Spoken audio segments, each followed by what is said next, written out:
ಸಖತ್ ಖಾರ ಬಣ್ಣ ಮತ್ತು ರುಚಿ ಆಚಿ ಚಿಲ್ಲಿ ಪೌಡರ್. ಸಿಎಂ ಸ್ಥಾನಕ್ಕಾಗಿ ಪರಮೇಶ್ವರ್ ಅಭಿಮಾನಿಗಳು ಶಕ್ತಿ ಪ್ರದರ್ಶನವನ್ನ ಮಾಡ್ತಾ ಇದ್ದಾರೆ. ಕೊರಟಗೆರೆಯಲ್ಲಿ ಬೃಹತ್ ಜನಾಂದೋಲನ ಜಾಥಾವನ್ನ ನಡೆಸಲಾಗಿದೆ. ರಕ್ತದಲ್ಲಿ ಪತ್ರವನ್ನ ಬರೆದು ಒತ್ತಾಯಿಸಿದ್ದಾರೆ ಪರಮೇಶ್ವರ್ ಅವರ ಫ್ಯಾನ್ಸ್.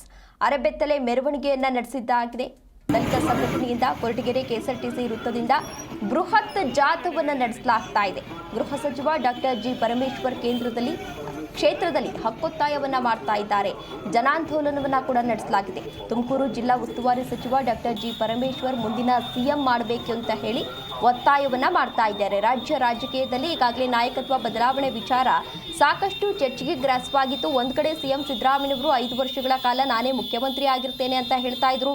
ಮತ್ತೊಂದು ಕಡೆ ಡಿಸಿಎಂ ಡಿಕೆ ಶಿವಕುಮಾರ್ ಅವರು ಕೂಡ ಎಲ್ಲೋ ತೆರೆಮರೆಯಲ್ಲಿ ಕಸರತ್ತನ್ನು ನಡೆಸ್ತಾ ಇದ್ರು. ಅದಾದ ಬಳಿಕ ಇಬ್ಬರ ಜಗಳದಲ್ಲಿ ಮೂರನೆಯವರಿಗೆ ಲಾಭ ಆಗುತ್ತಾ ಅನ್ನೋ ಪ್ರಶ್ನೆ ಕೂಡ ಎದುರಾಗಿತ್ತು. ಇಬ್ಬರು ನಾಯಕರು ಕೂಡ ಈಗಾಗಲೇ ಒಗ್ಗಟ್ಟನ್ನ ಪ್ರದರ್ಶಿಸಿದ್ರು. ಅದರ ಬೆನ್ನಲ್ಲೇ ಇದೀಗ ಪರಮೇಶ್ವರ್ ಅವರ ಅಭಿಮಾನಿಗಳು ಮುಂದಕ್ಕೆ ಅವ್ರನ್ನ ಸಿಎಂ ಮಾಡಬೇಕು ಅಂತ ಒತ್ತಾಯ ಮಾಡಿದ್ದಾರೆ.